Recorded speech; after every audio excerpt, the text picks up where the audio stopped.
Santo. Vamos rezar juntos. Vinde, Espírito Santo, enchei os corações dos vossos fiéis e acendei neles o fogo do vosso amor. Enviai, Senhor, o vosso Espírito, e tudo será criado, e renovareis a face da terra. Oremos, ó Deus, que instruíste os corações dos vossos fiéis, com a luz do Espírito Santo, fazei que apreciemos retamente todas as coisas, segundo o mesmo Espírito, e gozemos sempre de sua consolação. Por Cristo, Senhor nosso. Amém. Com toda a humildade, a gente coloca a mão no coração, a gente diz: confesso a Deus Todo-Poderoso, e a vós, irmãos e irmãs, que pequei muitas vezes, por pensamentos e palavras, atos e omissões, por minha culpa, minha tão grande culpa. Peço à Virgem Maria, aos santos e a vós, irmãos e irmãs, que rodeis por minha Deus, nosso Senhor. Amém. Eu quero só que a gente recite junto uma partezinha do ofício que diz assim: sede em meu favor, Virgem soberana, livrai-me do inimigo com vosso valor. Glória seja ao Pai, ao Filho e ao amor também, que é um só Deus em pessoas três, agora e sempre e sem fim.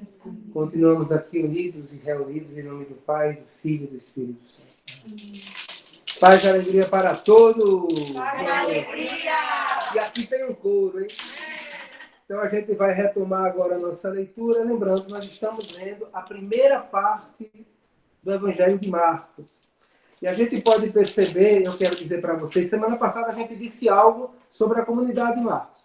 Comunidade em perseguição, comunidade que está ali em território cultural administrativo romano, provavelmente nos arredores de Roma. E eu queria que vocês começassem hoje, antes da gente prosseguir a nossa leitura, percebendo que o Evangelho ele tem esse intuito catequético, ele quer dizer algo a partir dos fatos da vida de Jesus, a partir daquilo que Jesus disse e fez, ele ordena estes acontecimentos, querendo ressaltar, dizer, formar aquela comunidade na fé, a partir daquilo que ela está vivendo. Acredito que hoje a gente vai poder ver isso mais claramente. Mas eu quero também que vocês percebam como o Evangelho é uma obra literária bonita, pensada. E se a gente pega, por exemplo, a primeira parte do Evangelho de Marcos, se você pega rapidamente a sua Bíblia, pega aí rapidamente a sua Bíblia, a gente vai ver a primeira parte do Evangelho de Marcos. Se você ver aí, 1 Marcos 1, Marcos capítulo 1, versículos 14 e 15, né? Você vai ver o seguinte, olha. Você vai ver aí, eu estou com um pouco de dificuldade, mas a gente tem um pequeno sumário. Depois que foi preso, veio Jesus para a Galileia, proclamando o Evangelho de Deus. Um pequeno sumário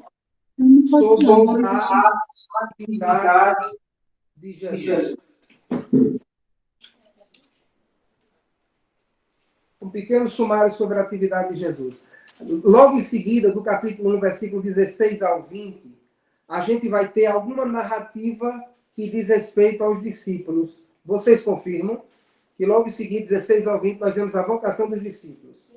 A partir do versículo 21 até o capítulo 3, versículo 5, se você for passando, você vai ver o desenvolvimento da ação de Jesus. Tá certo? Jesus está agindo. Lá no capítulo 3, versículo 6, nós temos a primeira resposta. Qual é a primeira resposta? Os herodianos e os fariseus queriam matar Jesus. Viram aí? Viram aí, sim ou não? Aí agora a gente vai para o segundo momento dessa primeira parte. Essa primeira parte é uma estrutura literária ternária, né? Então a gente vai. Como é que começa esse segundo momento? Se você pegar aí comigo, capítulo 3, versículos 7 a 12, a gente tem um pequeno sumário da ação de Jesus. Vocês estão vendo aí? Um pequeno sumário. Depois a gente vai ver no capítulo 3, versículo 13 a 19, a gente vai ver que há alguma coisa dita sobre os discípulos. É a instituição dos 12. Vocês estão vendo isso aí? É a instituição dos 12. Logo em seguida, tem um desenvolvimento, meus irmãos, que vai lá do capítulo 3, versículo 20, até o capítulo 5, versículo 43. Ó. 3:20 até 5:43, tá certo? E agora nós chegamos agora na segunda resposta. Ou seja, houve um sumário da ação de Jesus, algo em relação aos 12, um desenvolvimento, e agora a resposta no capítulo 6 é a reação daqueles. Primeiro foi a reação das autoridades do povo. Agora é a reação dos conterrâneos de Jesus.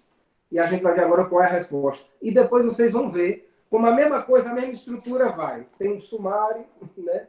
Nós vamos ter um sumário bem curto esse aqui, vai ser capítulo 6, versículo 6b.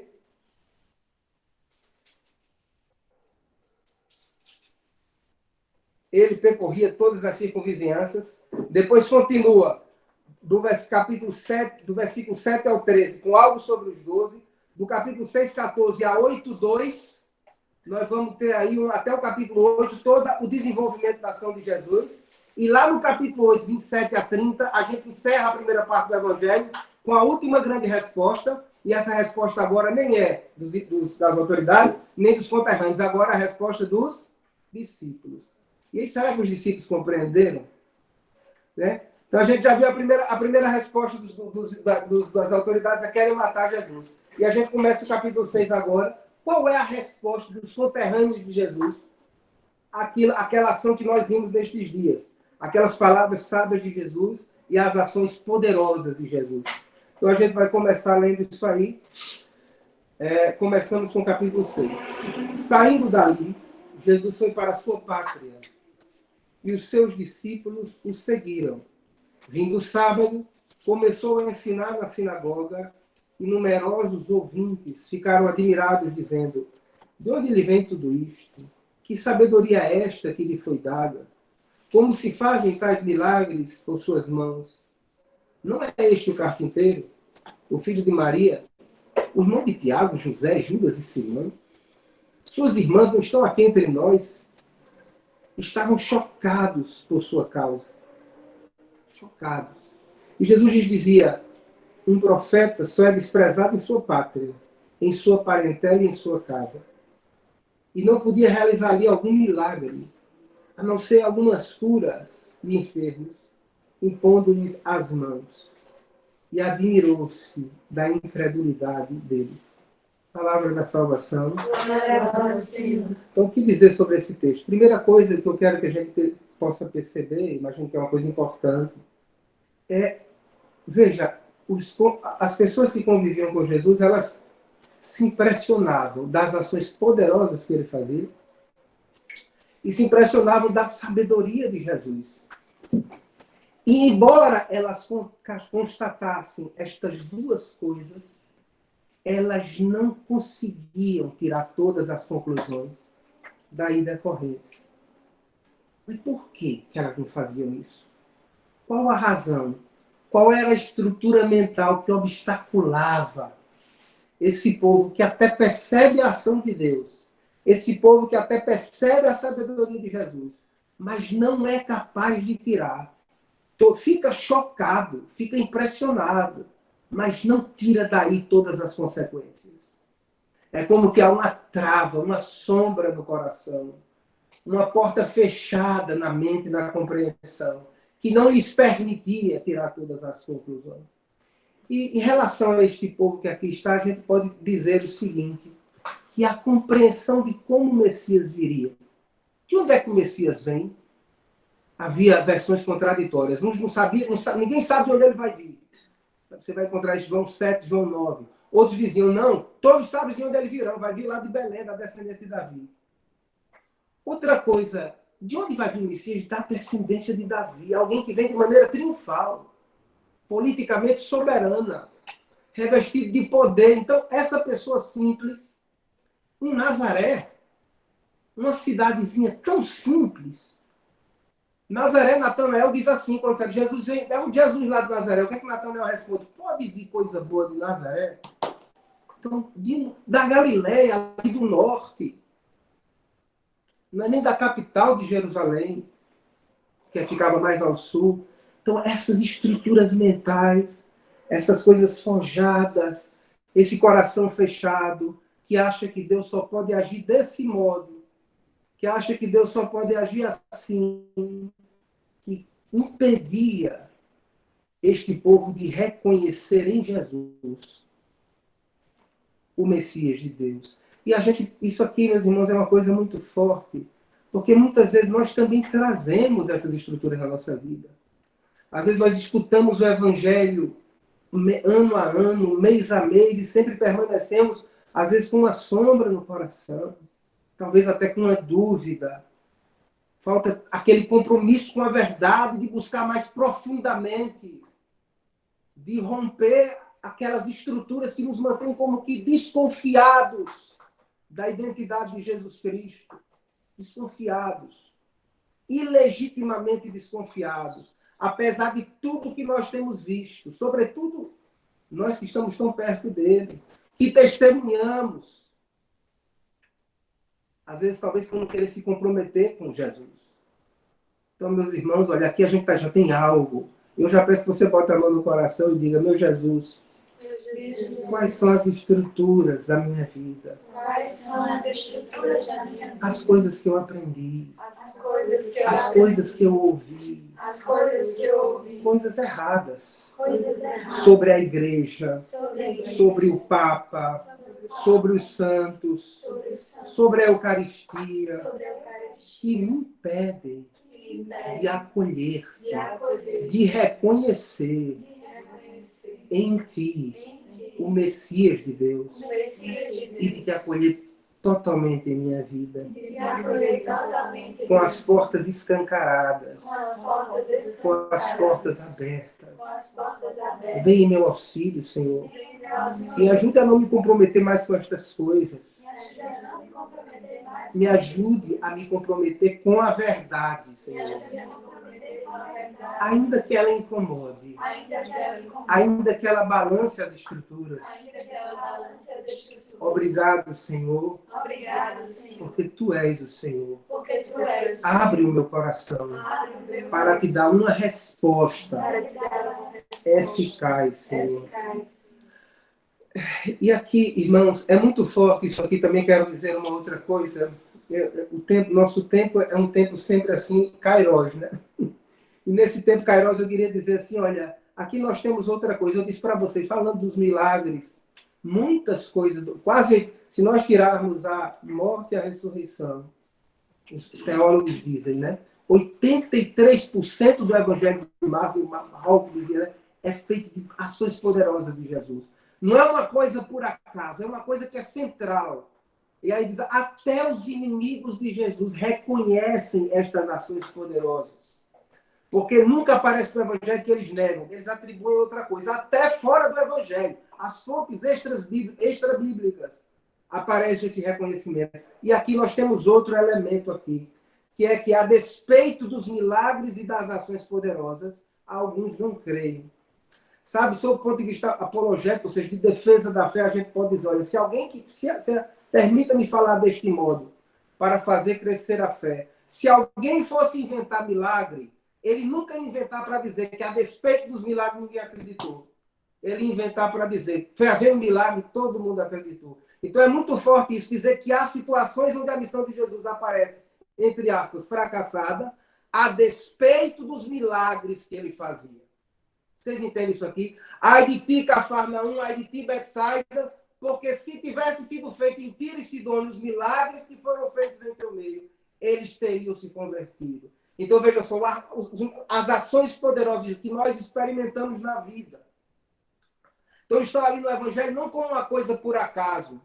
E não é negado nem pelos inimigos dele. E não é uma coisa para dar uma coisa de magnificência, mas é algo que diz até que, a despeito das ações poderosas, havia uma resistência de fé. E a gente, meus irmãos, eu queria terminar esse minuto, só esse momento aqui, dizendo que Deus age de maneira simples na nossa vida e age poderosamente na nossa vida. É a gente acreditar nessa ação de Deus na nossa vida. E acreditando, abrir o espaço, porque a gente percebe aqui, veja só, que a ação de Deus na nossa vida tem uma relação com a fé. Deus quer a fé. É forte isso. Deus deseja, é como Deus responde à fé. E há situações em que a graça não acontece por falta de fé. Então perceba que grande ataque é esse à nossa salvação, à nossa caminhada, quando o nosso coração vai esmorecendo na fé. Que grande ataque é. E, no entanto, eu quero contar essa história, um pequeno testemunho, vou contar bem rapidamente um amigo que, tendo vivido uma experiência de Deus, teve a sua vida salva em um acidente de carro. Muitas pessoas conhecem esta pessoa aqui. E quando teve um filho, o filho dele apresentou o estômago colado. E aí foi para um médico em Recife que, fazendo ultrassonografia, disse: olha, o estômago do seu filho está colado. Nós precisamos fazer uma cirurgia nele. E esse amigo meu disse: está certo, vamos fazer a cirurgia intrauterina. O nome dele é Ricardo. E numa adoração ao Santíssimo, ele viu o padre passando com o Santíssimo. E ele até se estranhou do jeito do padre. Ele disse assim: vinha as preconcepções. Ele disse: o padre era assim. Eu até tive uma resistência no coração do jeito dele. Vinha as preconcepções. Mas quando o Santíssimo foi passando com aquele padre, não é que o padre não era santo, não, era um preconceito. Quando o Santíssimo foi passando com aquele padre, ele disse assim: Jesus, e era Jesus que estava passando. É Jesus. Ele disse: Jesus, eu sei que o Senhor pode tudo. Eu aceito o que o Senhor quiser, mas eu sou pai. Por favor, cure meu filho. Cure meu filho. A esposa dele estava sentada numa cadeira e disse depois para ele: Ricardo, você colocou a mão na minha barriga? Não. Alguém botou, ele fez não. Porque quando o Santíssimo passou, eu senti uma mão na minha barriga. Na ultrassom seguinte, quando o médico focou o estômago do menino, ele disse: José, o médico já tem me explicado o que é que tem que encontrar ali dentro. E quando ele mostrou, eu vi o espaço que tinha que ter. E o médico fazia de um lado assim, fazia de outro, olhava para um lado, olhava para o outro, e eu dizia assim: diga, doutor, diga. E o médico disse assim: sabe aquela cirurgia intrauterina que nós constatamos que a gente tem que fazer para soltar a parede do estômago do seu filho? Sabe? Não precisa mais, não. Ai, coisa linda. Porque aquele homem orou com fé a Jesus, que é o Senhor. E aquela cura aconteceu. E o menino está bem. Porque Deus é grande. Mas muitas vezes há obstáculos na nossa vida, porque a gente vai guardando no coração dúvidas. Porque a gente se compromete com as dúvidas. Porque a gente não tem coragem de se comprometer com Cristo. É mais fácil se comprometer com a dúvida do que se comprometer com Cristo. É mais confortável se comprometer com a dúvida em que você está, às vezes, deitado há 20 anos, do que se comprometer com a verdade de Cristo e experimentar a ação poderosa de Cristo na vida. Então, primeira coisa, meus irmãos, as estruturas mentais da gente, se abrir para Jesus. Como dizia o Papa, abra, escancare a sua vida a Jesus Cristo. Então, essa grande lição que esse texto nos dá, e a gente deve continuar. A missão dos 12. E ele vamos continuar. E ele percorria os povoados circunvizinhos, ensinando. Esse é o sumário que a gente falou. Chamou a si os 12 e começou a enviá-los 2 a 2, não sozinhos, que bonito. Não é uma obra de autopromoção pessoal. Desculpa, não é uma obra de um He-Man, de um super-homem, é uma obra de irmãos que vão 2 a 2, que vão em comunhão, que partem de uma comunidade de fé e de experiência de Cristo. 2 a 2, e deu-lhes autoridade sobre os espíritos impuros. Quer dizer, a mesma autoridade Jesus confere, estende a ele. Recomendou-lhes que nada levassem para o caminho, a não ser um cajado apenas, nem pão, nem alforje, nem dinheiro no cinto. Mas que andassem calçados com sandálias, não levassem 2 túnicas. E dizia-lhes: onde quer que entreis numa casa, nela permanecei até vos retirardes do lugar. Se algum lugar não vos receber, nem vos quiser ouvir, ao partirdes de lá, sacudi o pó debaixo de vossos pés em testemunho contra eles. Partindo eles, pregavam que todos se arrependessem. Olha, é a mesma pregação de Jesus. Se arrependam e creiam no Evangelho. E expulsavam muitos demônios e curavam muitos enfermos, ungindo-os com óleos. Então o Senhor concede a eles a unção dele, para que pessoas sejam curadas, pessoas sejam libertadas, para que a vida sejam transformadas. Então ele sai portando nos lábios o anúncio de Jesus.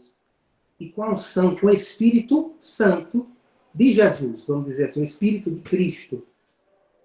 Com uma unção que pode ser sentida, que pode ser experimentada, como aquela unção que aquele meu amigo sentiu, que aquele padre que levava o Santíssimo, uma unção que é real, que não é inventada, e que nós precisamos tanto pedir a Deus a graça de vivê-la, de experimentá-la mais. Mas dois elementos aqui nesse texto eu queria chamar, além desse envio de Jesus, que coisa linda, 2 a 2, para pregar as suas palavras. Veja, não são as palavras dos apóstolos, é a pregação de Jesus. Com a unção dele. É uma extensão da ação dele.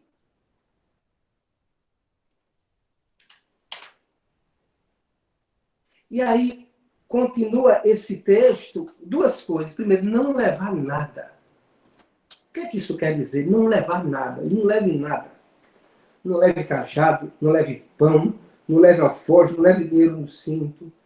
Nós podemos trazer 2 elementos aqui que podem nos iluminar na nossa missão. Porque eu queria dizer agora para você que eu e você que está me ouvindo, você é chamado a participar dessa missão. Não é para ficar de fora, é para a gente fazer isso junto, 2 a 2. Você é chamado a participar desta missão. Jesus chama você, você é batizado. Você é batizado, deve cumprir um apostolado. E ele diz, olha, sem apego, com desprendimento das coisas, sem permitir que jamais com interesses escusos, que desacreditem a mensagem da fé. Desprendimento, sem interesses que desacreditem. Porque a gente pode enganar 1 ano, 2, 3, mas no 4º a mentira aparece. Desculpa dizer assim. Sem interesses escusos que desacreditem a mensagem de Cristo. Com o coração desprendido, pobre, desinteressado, desejoso da glória de Deus, querendo ser transformado por esta glória de Deus e querendo compartilhar isso com os irmãos. Outra coisa, sem confiar nas nossas... Meus irmãos, os apóstolos converteram o mundo sem levar violão, sem levar caixa de som. Vamos falar das estruturas das quais nós achamos que a nossa evangelização depende. Aqui está dizendo isso também. É uma pobreza missionária esta aqui. Ou seja, para que nós não achemos que a ação de Deus depende das nossas estruturas. Santa Teresinha é padroeira das missões sem nunca ter deixado o Carmelo. Por que mistério é esse? Lembra da dinâmica do grão? Da parábola de Cristo? Olha como é verdadeiro. Nunca deixou o Carmelo, morreu ali dentro, mas olha os frutos. Quem nunca fez uma novena Santa Teresinha? Então, desapegado, com o coração ciente de onde é que vem a unção da missão. Outro elemento também. Diz assim, andasse com paixão, onde quer que não entreis de casa em casa, em algum lugar que não vos receber, nem vos quiser ouvir, ao partirdes de lá, sacudir o pó debaixo dos vossos pés. Então, isso é o testemunho. Quer dizer, o pó é até a terra daquele lugar. É como um trigo. Veja, a boa nova anunciada, quando recusada, se transforma num testemunho contra quem recusou. E aí, o pó da sandália, até o pó deste território, nós sacudimos. Tudo isso é muito forte. Por outro lado, surge também a responsabilidade, dentro do missionário que não leva nem pão, da comunidade sustentar esse missionário. Por exemplo, eu vou aproveitar para dizer, a gente tem uma missão na África. E é uma comunidade tão pobre, não é, meus irmãos? Que lá essa comunidade de lá não consegue sustentar a missão. A gente tem que sustentar a missão daqui. Porque tão pobres são que a comunidade de lá não consegue sustentar. Né? Então, essa semana lançaram um negócio aí sobre o hambúrguer. Até isso, vamos manter o grupo somente nas coisas daqui Mas eu gostaria de dizer, olha, essa dinâmica que é feita é para sustentar a missão de gente que foi sem nada. Só com o coração. Olha que beleza. Quem está lá é Vilma e Rafaela.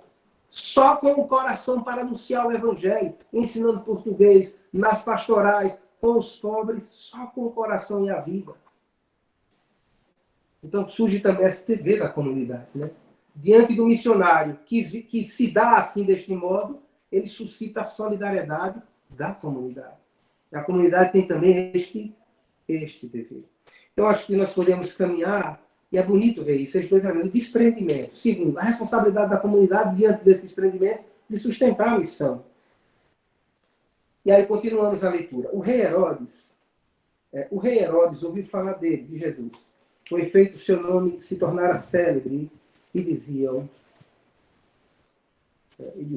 Vamos ler toda essa parte do rei Herodes, tá certo? Do versículo 14 até o versículo 29, tá? Bora lá.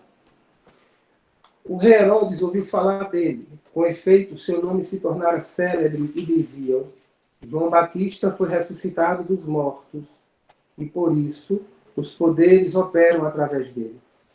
Já outros diziam: é Elias. E outros ainda: é um profeta como os outros profetas. Herodes, ouvindo estas coisas, dizia: é João que eu mandei decapitar, mas ressuscitou. Herodes, com efeito, mandara prender João e acorrentá-lo no cárcere, por causa de Herodíades, a mulher do seu irmão Filipe, pois ele a desposara. E na ocasião João dissera a Herodes: não te é lícito possuir a mulher do teu irmão. Herodias então se voltou contra ele e queria matá-lo, mas não podia. Pois Herodes tinha medo de João e, sabendo que era homem justo e santo, o protegia. Quando o ouvia, ficava muito confuso e o escutava com prazer. Ora, chegou um dia propício. Herodes, por ocasião do seu aniversário de nascimento, ofereceu um banquete aos seus magnatas, aos seus oficiais, às grandes personalidades da Galileia. E a filha de Herodíades entrou e dançou. Agradou Herodes e aos convivas. Então o rei disse à moça: pede-me o que bem quiseres e eu te darei. Fiz um juramento: qualquer coisa que me pedires te darei, até a metade do meu reino. Ela saiu e perguntou à mãe: que peço? Ela respondeu: a cabeça de João Batista. Voltando logo apressadamente à presença do rei, fez o pedido: quero que agora mesmo me deixe um prato a cabeça de João Batista. O rei ficou profundamente triste, mas por causa do juramento que fizera e dos convivas, não quis deixar de atendê-la. Imediatamente o rei enviou um executor com ordem de trazer a cabeça de João. E saindo, ele o decapitou na prisão. E trouxe sua cabeça num prato. Deu à moça e esta a entregou à sua mãe. Os discípulos de João souberam disso. Foram lá, pegaram o corpo e o colocaram no túmulo. Irmãos, palavra da salvação. Glória a vós, Senhor. É um texto muito bonito, assim, literariamente falando, a maneira como Marcos narra essa festa em que há o martírio de João. Sob o ponto de vista da estrutura do texto, isso é um relato intercalado de Marcos. Marcos começa falando da ação dos apóstolos, vai falar essa parte de Herodes, lá na frente vocês vão ver, ele vai retomar a narrativa da ação dos apóstolos. Mas sobre este relato de Herodes, né? O texto nos coloca isso. O que é que ele nos diz aí? Veja, qual foi a palavra que João disse a Herodes? Meus irmãos, uma palavra verdadeira. Uma verdade de Deus. Uma verdade até simples. Não te é permitido tomar a mulher do teu irmão. Que palavra? Só essa aqui. Não te é permitido tomar a mulher do teu irmão. E era o diabo. Não te é permitido cancelar uma vida inocente.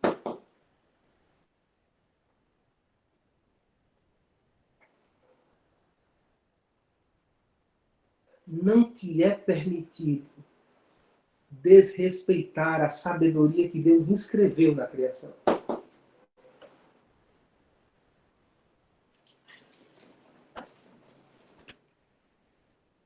tantas palavras pelas quais a igreja hoje é perseguida. Dizer uma profecia não é fácil. Não é verdade, meus irmãos? Se a gente pega a experiência dos profetas do Antigo Testamento, todos os profetas encontraram a resistência do povo. Jeremias foi lançado num poço, foi preso por ter dito uma verdade, e depois se constatou que era verdade, contraditado por falsos profetas, e odiado, acusado de colaboracionismo com o poder estrangeiro. E aqui a gente vê João Batista odiado por ter dito uma verdade de Deus. Que forte isso. Quer dizer, o profeta é alguém que deve trazer em seus lábios uma mensagem, não a dele. João Batista é a voz, lembra? Eu sou a voz que clama no deserto. Mas alguém que deve trazer nos lábios a mensagem de Deus. E por essa mensagem até padecer e até morrer. Esse é o profeta verdadeiro. E a grande questão é que todos nós, pelo batismo, somos chamados a ser profetas. E a pergunta é que tipo de profeta somos, né?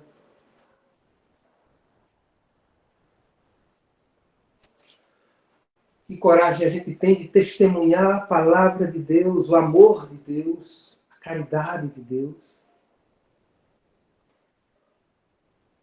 Um abraço, por exemplo, a uma pessoa que é mal vista.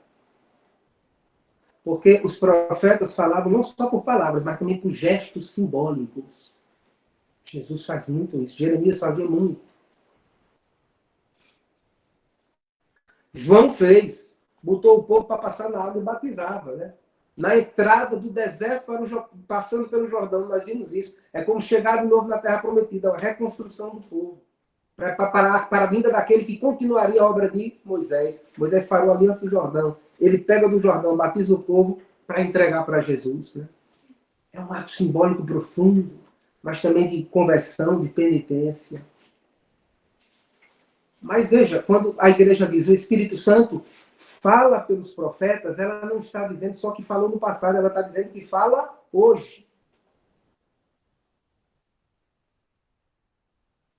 Eu me lembro de uma cena que me tocou muito, que me lembrou a cena dos profetas do Antigo Testamento.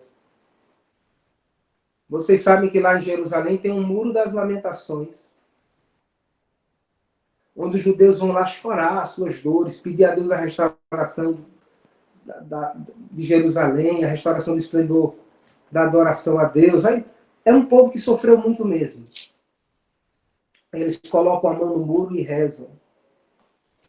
Mas há pouco tempo eles construíram um muro que divide a Palestina de Jerusalém, né?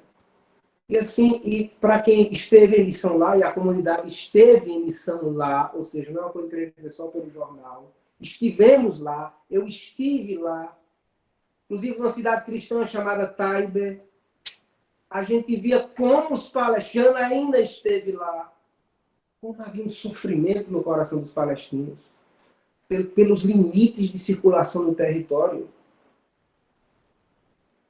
Todo aquele sofrimento. E aí a gente viu aquela imagem do Papa, que passando ao lado daquele muro não disse nada. Mandou parar o carro, desceu do carro e sem dizer uma palavra, tocou no muro, como os judeus tocavam no muro lá no templo, o muro que separava a Palestina, e rezou. Com a mesma atitude de lamentação, de clamor a Deus, para que restaure, para que liberte. Só fez isso. Entrou no carro e foi embora. No outro dia era o mundo inteiro. O mundo inteiro falando deste gesto. E também o premier lá de Israel. O senhor também vai rezar no muro da lamentação. Ele fez rezo. Porque é um ato profundamente profético. No meio de um mundo que se colocou agora a construir muros e não pontes, diz o Papa. Em todo canto. Lá, tem um ali por Europa, outro ali, outro lá. Então o Papa faz um gesto profético para dizer, olha, algo está errado. E faz isso sem dizer uma palavra. Mas ressoa. Ressoou na hora e ressoa hoje. Me incomodou muito.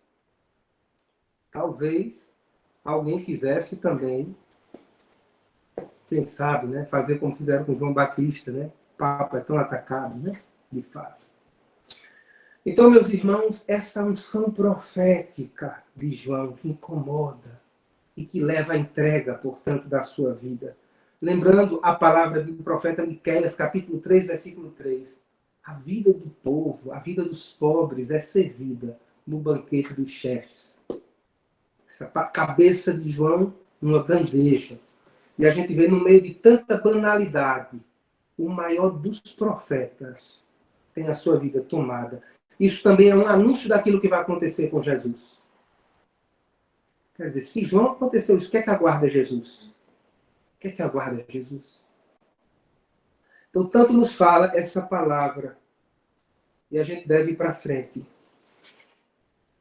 Porque o nosso banquete não é esse banquete de Herodes. O nosso banquete é esse que vem agora. Vamos agora para o nosso banquete, né?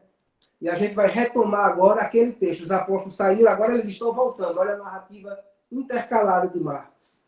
Os apóstolos reuniram-se com Jesus e contaram-lhe tudo o que tinham feito e ensinado. E ele disse, vinde vós sozinhos a um lugar deserto e descansai um pouco. Com efeito, os que chegavam e os que partiam eram tantos que não tinham tempo nem de comer. Olha que bonito. Os apóstolos saíram, voltaram e Jesus disse, vinde vós sozinhos a um lugar deserto e descansai um pouco. Versículo 31. Com efeito, os que chegavam e os que partiam eram tantos, não tinham tempo nem de comer. Depois da missão, não é só avaliar, não é só fazer relatório. Depois da missão é recobrar as forças estando perto de Jesus. Olha o descanso qual é. É essa andada de barco, ó, com Jesus.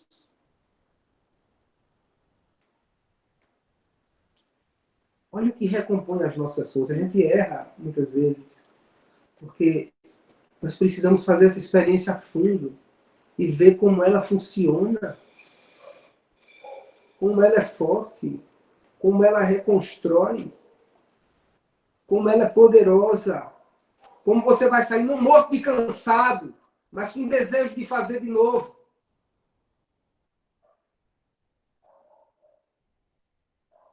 Desculpa falar assim, mas vocês entendem o que eu estou querendo dizer? Porque eu vou dizer agora uma coisa com bem muita ousadia. Eu falo para muitos, mas falo também para alguns filhos. Né? A gente conhece. E aí continua a leitura aqui. E foram de barco a um lugar deserto, afastado. Então, o deserto. Lembra do povo no deserto? Então, agora nós vamos ver duas narrativas importantes. O povo está no deserto. Lembra do povo no deserto? Vamos ler tudo de uma vez só. A parte da multiplicação dos pães e a parte de Jesus andando sobre as águas. Continua. Muitos, porém, assim que ele desembarcou, muitos, porém, os viram partir, e sabendo disso, de todas as cidades correram para lá a pé, chegaram antes dele. Versículo 34. Assim que ele desembarcou, viu uma grande multidão e ficou tomado de compaixão, pois estavam como ovelhas sem pastor.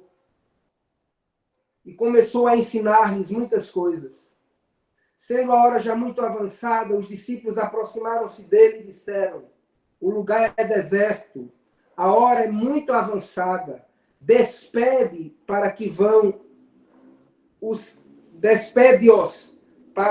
aos campos e povoados vizinhos e comprem para si o que comer. Jesus lhes respondeu, dai-lhes vós mesmos de comer. Disseram-lhe eles, iremos e compraremos 200 denários de pão para dar de comer esse povo? Ele perguntou, quantos pães tendes? E de ver com o povo. Tendo-os informado, responderam, 5 pães e 2 peixes. Ordenou-lhes, então, que fizessem todos se acomodarem em grupos de convivas, sobre a grama verde. Sentaram-se no chão, repartindo em grupos de 100 e de 50. tomando os 5 pães e os 2 peixes, elevou ele os olhos ao céu, abençoou, partiu os pães e deu aos discípulos. Todos comeram e ficaram saciados, e ainda recolheram 12 cestos dos pedaços de pão e de peixes. E os que comeram dos pães eram 5.000 homens. Logo em seguida, forçou os seus discípulos a embarcar e seguirem antes dele na outra margem, para Betsaida. Enquanto despedia a multidão, deixando-os, foi à montanha para orar. Ao cair da tarde, o barco estava no meio do mar, ele sozinho em terra. Vendo que se fatigavam a remar, pois o vento era contrário, pela 4ª vigília da noite dirigiu-se a eles, caminhando sobre o mar, e queria passar adiante deles. Vendo caminhar sobre o mar, julgaram que fosse um fantasma. Começaram a gritar, pois todos o viram e ficaram apavorados. Ele, porém, logo falou com eles, dizendo: tende confiança, sou eu, não tenhais medo. E subiu para junto deles no barco, e o vento amainou.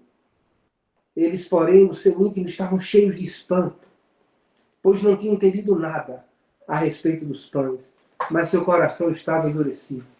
Palavra da salvação. Glória a Deus, Senhor. Muito forte essa palavra. Nos coloca aqui dentro de... Se você perceber, vamos começar com o relato dos pães. No primeiro nível, o que é que acontece no relato dos pães? O poder divino vem em socorro do povo, realizando um prodígio pela compaixão de Jesus diante de um povo faminto. O primeiro elemento é este aqui. Se nós formos pegar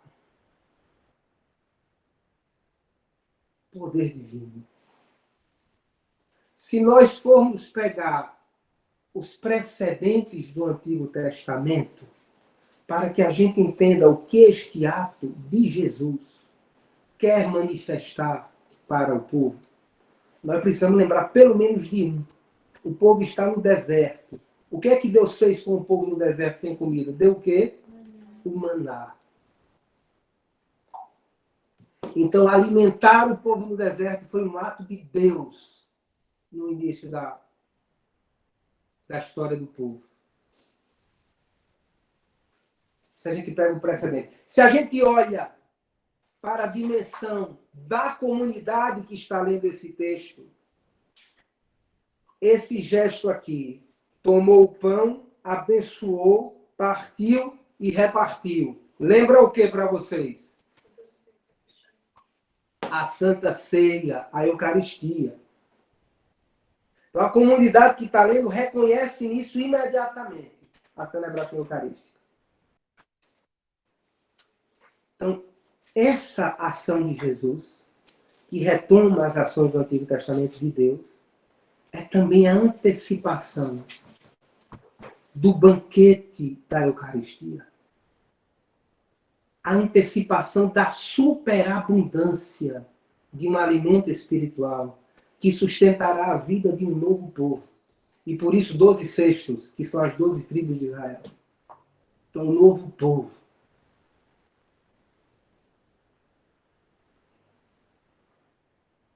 Aí alguém vai dizer assim, eu não vou nem falar, eu vou para a freira. Então, Janaína fez aqui o gesto, né? Disse, olha, a Eucaristia é uma coisa que a gente deve, pela palavra de Jesus, é o corpo e o sangue de Cristo, ele nos alimenta. Mas, se por acaso alguém tiver a tentação de achar que essa ação, dizia Dom Epaminondas, quando eu escutava certas coisas, eu dizia, Dom, eu vou falar de Dom Epaminondas, poderia falar de Raymond Brown, de Manfred Hock, esse povo estuda a palavra. Eu vou falar de Dom Epaminondas. Ele dizia, José, se a gente olha para esse texto sem preconceito, a gente vê que o que tem aqui é um milagre. Agora, sem preconceito. Agora, sem preconceito. Agora, qual é a lição que eu tiro disso? Primeira lição. Primeira coisa é a antecipação do banquete da Eucaristia. Segunda, porque é uma coisa que a Eucaristia me pede também. E esse texto me pede. A partilha, a caridade, a solidariedade. Porque eu não tenho poder de multiplicar pão, não. Quem tem é Jesus.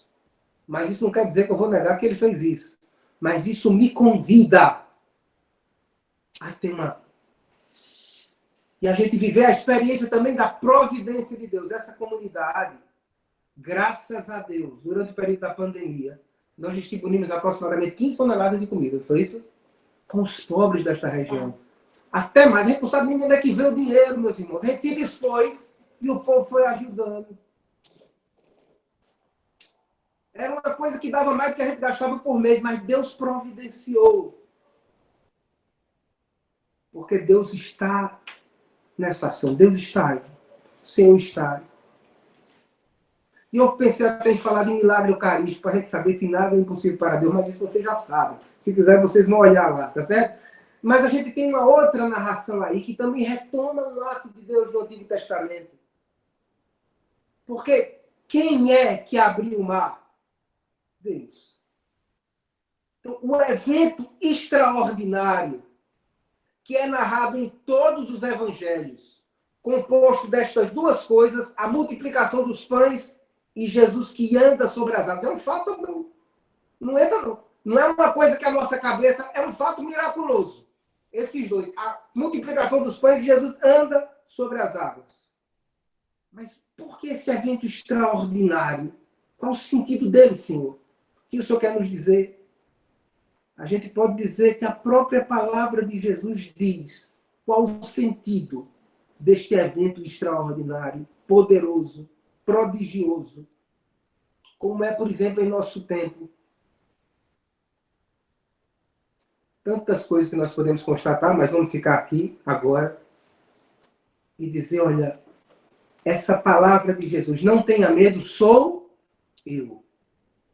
Essa palavra aí, nós sabemos, é uma palavra, meus irmãos, que nos fala, que traz o nome de Deus. Isso aqui é o nome de Deus, o nome que Deus deu a Moisés, lá em Êxodo 3.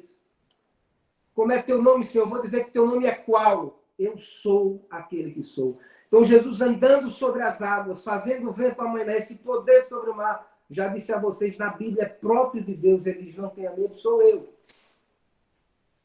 E a questão é, o que é que isso diz para nós, na minha vida, na minha barca, que está no meio do caminho, sofrendo todo tipo de ventania, todo tipo de maré contrária, todo tipo de perseguição, todo tipo de tribulação. Para mim diz, olha, eu preciso ter confiança. Então, irmãos, nesse momento, a gente deve dizer, como comunidade, como família, como pessoa, diante das dificuldades, manter firme a fé em Jesus. E deixar que ele nos visite do jeito que ele quiser.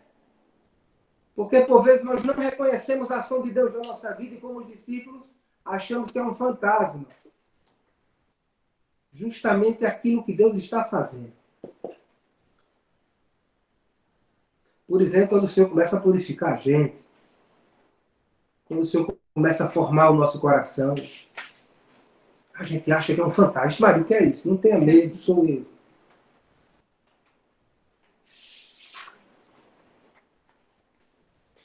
Mas a gente deve prosseguir. Eu vou pedir a vocês hoje só mais uns 5 minutinhos, tá certo? Mas a gente termina já já. Vamos lá. Então, terminada a travessia, alcançaram a terra em Genezaré e aportaram. Mal desceram do barco, os habitantes logo reconheceram. Percorreram toda aquela região e começaram a transportar os doentes em seus leitos, onde quer que descobrissem que ele estava. Em todos os lugares onde entravam, nos povoados, nas cidades ou nos campos, colocavam os doentes nas praças, rogando que lhes permitissem, ao menos tocar no seu manto, e todos que o tocavam eram salvos. Palavra da salvação. É como um sumário agora da atividade de Jesus, tudo que a gente viu. Deixa eu falar algo assim, faz um resumo.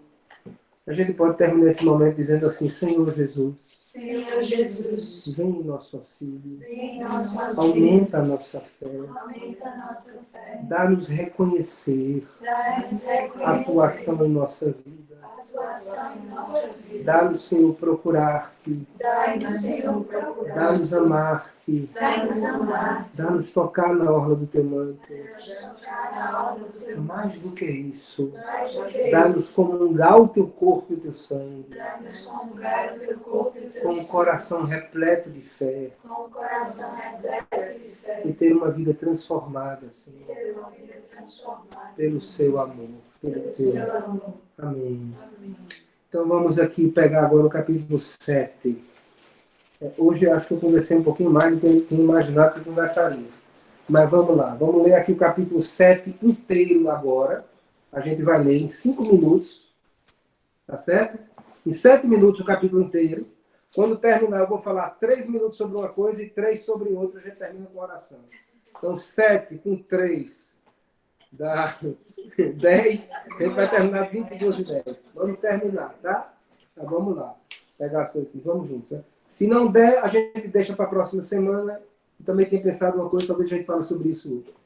Ora, os fariseus e alguns escribas vindos de Jerusalém se reúnem em volta dele. Vendo que alguns dos seus discípulos comiam os pães com mãos impuras, isto é, sem lavá-las, os fariseus, com efeito, e todos os judeus, conforme a tradição dos antigos, não comem sem lavar o braço até o cotovelo. E ao voltarem da praça pública, não comem sem antes se aspergir. E muitos outros costumes que observam por tradição. Lavação de copos, de jarro, de vasos de metal. Os fariseus e os escribas o interrogam. Por que não se comportam os teus discípulos segundo a tradição dos antigos, mas comem o pão com mãos impuras? Ele lhes respondeu. Bem profetizou Isaías a respeito de vós, hipócritas. Como está escrito, este povo honra-me com os lábios, mas o seu coração está longe de mim. Em vão prestam-me culto. As doutrinas que ensinam são apenas mandamentos humanos. Abandonais o mandamento de Deus, apegando-vos à tradição dos homens. E dizia-lhes, sabeis muito bem desprezar o mandamento de Deus, para observar a vossa tradição. Com efeito, Moisés disse, honra teu pai e tua mãe.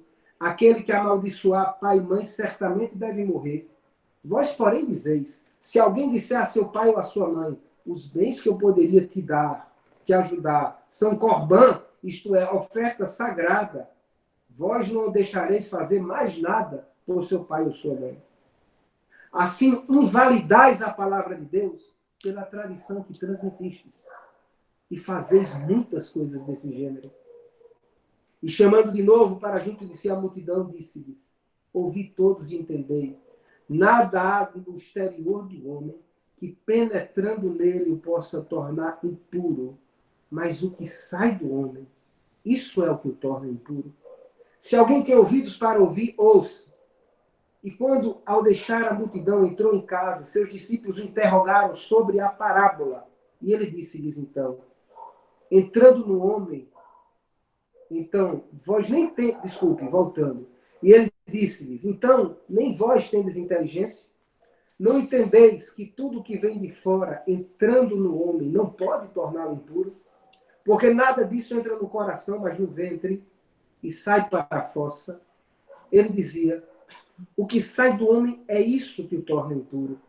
Com efeito, é de dentro do coração dos homens que saem as intenções malignas, as prostituições, os roubos, os assassinos, os adultérios, ambições desmedidas, maldades, malícia, devassidão, inveja, difamação, arrogância e insensatez.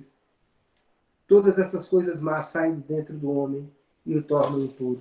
Vamos parar um pouco. Palavra da salvação. Então vocês viram o que aconteceu? O que é que os fariseus fazem? Eles questionam os discípulos de Jesus porque eles não estão lavando as mãos. Será que isso é só uma regra de higiene para eles? Ou não? Na verdade, era um ritual relativo à pureza legal. Que lá, se você pegar, você vai ver esse ritual. Em Êxodo 40, aparece Antes do culto, Moisés e Arão tinham que se lavar para entrar na tenda. Levítico 15 fala a pessoa que está numa situação de impureza, antes de ofertar um sacrifício, tem que lavar-se. Números 19 fala a mesma coisa. Então, um ritual que dizia respeito à pureza ritual para o culto. Só que os fariseus iam muito além do que dizia a lei. Não saía de casa sem se lavar. E não só ampliavam o mandamento de Deus, as regras, sim, as regras do culto, com tradições humanas, como queriam impor isso a todo o povo. E Jesus diz, olha, vocês são tão ciosos, tão cuidadosos em obedecer às tradições de vocês. As tradições dos homens, as tradições de vocês, as nossas tradições. Então Jesus, ele faz uma crítica a esta coisa do fariseu, primeiro dizendo duas coisas, duas críticas são fundamentais para a gente continuar. A primeira crítica, ele retoma a crítica dos profetas. Aquela crítica em que existe um descompasso entre aquilo que é exterior e o coração. Esse povo me honra com os lábios, mas o coração está longe de mim. Veja, existe um descompasso, uma falta de sintonia entre aquilo que é feito. Veja, presta atenção. A gente pode achar que isso é só com os fariseus, mas eu vou dizer outra coisa. Aquilo que dá na vista, todo mundo vê. Ó, que povo santo. Aquilo que dá na vista, aquela prática ritual exterior, o que dá na vista. Jesus tem cuidado para não fazer as coisas para ser visto pelos homens. Aí Jesus diz, olha, esse povo me honra com os lábios, mas o coração está longe de mim. Isso é o que a gente chama de hipócrita. Né? O que Jesus chama de hipócrita. A gente não, Jesus. Quem sou eu? Jesus, né? Chama. O que quer dizer isso? É como se a pessoa vivesse com a máscara do teatro. É o personagem do teatro. Daí vem essa palavra, hipócrita. Como se houvesse uma coisa que eu sou na frente dos outros, mas o meu coração está longe de Deus. E aí são outras as razões da minha fé religiosa, da minha prática. Eu quero aparecer, eu quero ter rendimento não sei o que lá, eu quero sair bem na fita. Não é? Um descompasso. A segunda coisa que Jesus... A primeira crítica é essa, a hipocrisia. Esse descompasso entre a interioridade e a prática exterior. É um honrar a Deus de maneira que dá para os outros, para inglês ver, né? Mas não com o coração. O coração está longe. Olha que coisa forte. E a segunda coisa que ele diz, o que vocês ensinam são tradições humanas, porque de fato os fariseus criavam uma série de tradições ao lado do mandamento. E às vezes tradições que esvaziam a própria palavra de Deus. E aí vocês viram o texto, que forte, né? Para o que era isso? Corban. Eu tenho a obrigação de honrar pai e mãe, de ser solidário, de sustentar, inclusive economicamente. De ser solidário, de apoiar. Mas aí, eu digo, não, aquilo que eu podia lhe dar é corban, ou seja, é uma oferta reservada ao templo. Então, com isso agora, eu não tenho uma obrigação nenhuma. Era uma prática realizada. Então, uma prática supostamente religiosa, supostamente santa, mas que invalidava o mandamento de Deus. E Jesus diz uma coisa que chama a atenção da gente. Vós fazeis muitas coisas desse gênero. Eu fico pensando assim, nossa, e quando é que a gente pode cair na besteira e ficar centrado em exterioridades, mas assim, longe da santidade verdadeira, julgando os outros, né? Porque o fariseu está julgando os outros aqui, né? A partir de tradições humanas. Eu vejo alguma coisa e falo, aqui, ó, mas olha aí com a camisa daquela menina, olha, sei lá, aquele batom, olha sei lá o que, né? Julgando. Então, presta atenção, é claro que a gente pode chegar com... Porque uma mãe, quando vê uma coisa errada numa filha, você já percebeu, uma mãe olha uma coisa errada numa filha, um pai no filho, ele também diz, olha, isso está errado, isso é um juízo, mas não tem veneno nesse juízo. Ele vai dizer, meu filho, presta atenção.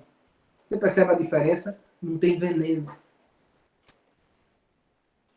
Os fariseus estão, ó, podem julgar os outros em nome de práticas exteriores e não viver uma verdadeira santidade. Escute uma coisa. Deus não quer da gente só práticas exteriores. Claro, a dimensão, aquilo que naturalmente vai aparecendo, faz parte da vida, porque a vida da gente é isso também, é relação. Mas uma santidade verdadeira. Eu quero dizer isso para vocês agora. Acho que nós vamos terminar com isso, porque eu não vou ter condição de terminar, mas presta atenção. Santidade não é um absurdo prático, não é uma coisa irrealizável. Santidade é a vocação do cristão, a santidade verdadeira. A santidade consiste em quê? Consiste na caridade, no amor a Deus sobre todas as coisas e no amor aos irmãos, concretamente vivido, aprendido a cada dia. O Papa Bento XVI dizia: purificar-se é ter a vida enraizada em Cristo, pela fé nele, vivendo como ele viveu. Cristo vive o quê? Está lá em Jesus de Nazaré. Essa caridade profunda, amor ao Pai, amor aos irmãos. Essa santidade nos gestos concretos da vida. Então, em casa, no gesto, cada gesto simples. Não é uma coisa grande. O Papa Francisco diz assim, ó, o Papa Francisco escreve uma carta nestes tempos, uma exortação apostólica sobre a santidade, reconduzindo a gente para a essência da santidade, para a caridade, para as bem-aventuranças, para que a gente não esteja seduzido pelas exterioridades, né? E não desacredite na santidade. No perdão, às vezes um ato simples de perdão é um ato de santidade. Um ato simples de disponibilidade para a missão é um ato de santidade. Um ato simples de serviço dentro de casa é um ato de santidade. Aí o Papa diz, é uma santidade ao pé da porta. Escondida. Não é uma pureza para inglês ver, né? A cada dia, ordinariamente realizada. Reconstruída no perdão, na misericórdia de Deus de cada dia. Mas é importante entender isso, né? Nós somos vocacionados à santidade. E o que nos torna impuros, meus irmãos de Jesus, não é o que a gente come, evidentemente é outro problema. Isso aqui, presta atenção, não é uma coisa simplesmente, é uma coisa grave na comunidade de Jesus. Se discutia isso, deixa eu ver aqui uma hora, pronto, vamos terminar. Se discutia isso, porque dois grandes temas que eram discutidos na igreja primitiva. Por isso a gente falava, olha as coisas que são feitas aqui. Ó. A gente vê aqui nesse texto, capítulo 7, a comunidade a que Marcos se dirige. Ó. Primeiro, eles não sabiam muitas coisas dos fariseus. Ó. Não é alguém lá da Judeia. Não é alguém de Israel. Marcos tem que dizer quem são os fariseus. É um grupo que faz isso, um grupo que faz aquilo. Então é alguém de fora. E duas coisas no capítulo 7, duas grandes questões que eram discutidas na igreja primitiva. Primeiro, a gente pode comer tudo mesmo, porque o Antigo Testamento dizia que a gente não pode comer tudo. E outra coisa, e os pagãos também são destinatários da Boa Nova, é o que a gente vê no resto do capítulo 7. Vira a página do capítulo 7, só para você ver só o título. A cura de uma Sírio-Fenícia, ó, tá vendo? É uma pagã. A cura deste homem surdo e gago, que também está em território pagão. Quer dizer, a Boa Nova, essas duas questões que estavam sempre presentes na vida da comunidade cristã, Marcos coloca o evangelista as duas coisas juntas, duas ações de Jesus juntas, instruindo a comunidade. Ó, presta atenção, Jesus declarava puro todos os alimentos, porque o que torna impuro o homem é o que entra na boca dele, é o que sai, né? É o que sai. E pode até ser que os discípulos tenham tido um susto, viu? O que sai, não, eu estou falando de quê? Estou falando de quê? Estou falando certo. Tem Alonso Schocker, que é um grande intérprete da Bíblia, que diz, isso aqui sugere isso. É o que sai, as más intenções, o adultério, a fornicação e etc. Então é isso que torna o homem impuro, né? Então veja que coisa forte. A mensagem de Jesus é uma mensagem de Jesus que é o nosso coração. É o coração. O coração na Bíblia, como está aqui, é o centro das nossas decisões. É o centro profundo onde nós decidimos por Deus ou não por Ele. Pela vida ou pela morte. Tá certo, meus irmãos? Então, com essa palavra a gente vê. Estamos agora no capítulo 7, né? No meio do capítulo 7, com essa grande controvérsia que Jesus assim, é forte na palavra, é firme na palavra, é firme na nossa... Nos chama a uma conversão verdadeira, uma conversão que chega ao coração, que se traduz em práticas verdadeiras. E isso aqui, enquanto o evangelista coloca isso, ele também está dizendo algo importante para a comunidade dele. Olha, Jesus disse que todos os alimentos são puros. Jesus encontrou aquela mulher Ciro-Fenícia, encontrou aquele camarada da Decápole, porque o evangelho, a ação do Messias, não fica só circunscrita ao povo de Israel. Na ação de Jesus, ela já é escutada fora dos arredores do povo de Israel. Entenda, para a comunidade de Marcos, que estava fora dos arredores de Israel, que era a comunidade lá em Roma, lê isso aqui, ela imediatamente se reconhecia. De fato, o evangelho também é para nós. E nós também podemos dizer, o evangelho não é só para alguém que está distante, o evangelho é para você. Tudo que aqui está dito, toda vida, toda força, toda graça, eu quero terminar dizendo isso. É para você. É para você. Não é para Santa Teresinha, é para os santos, é para Santa Teresa de Calcutá. É, mas é para você. É para você. Entendeu? É para você. Então, por favor, coloque a mão sobre a Bíblia para a gente terminar.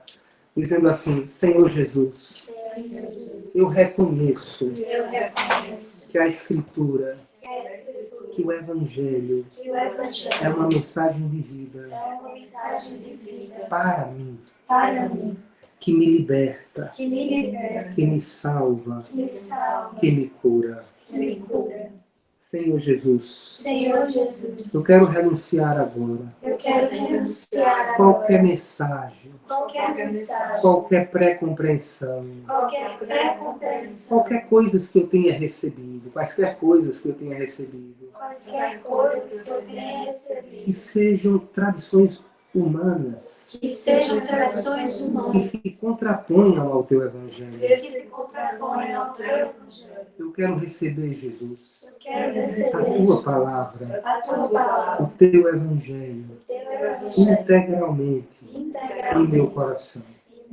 Eu quero vencer o medo de perder os meus apegos. Eu quero vencer o medo de dissipar as minhas dúvidas.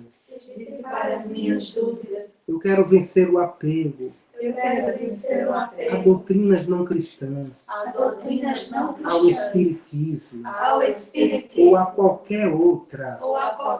Senhor Jesus, eu quero deixar este tempo consagrado a Ti.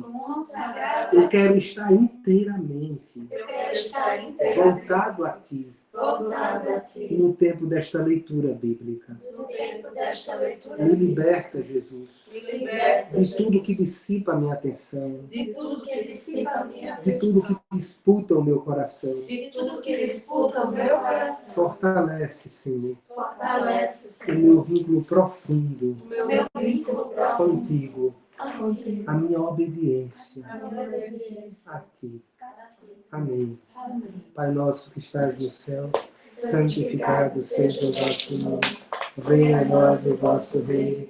Seja feita a vossa vontade, assim na terra como nos céus. O pão nosso de cada dia nos dai hoje. Perdoai as nossas ofensas, assim como nós perdoamos a quem nos tem ofendido. Não nos deixeis cair em tentação, mas livrai-nos do mal. Amém. Meus irmãos, espero que vocês tenham gostado. Alguém tem algo a dizer, alguma pergunta a fazer? Terminamos aí às 10h10, mais ou menos como nós sempre terminamos, 10h05, 10h10. A gente escuta um pouco de música do começo, né?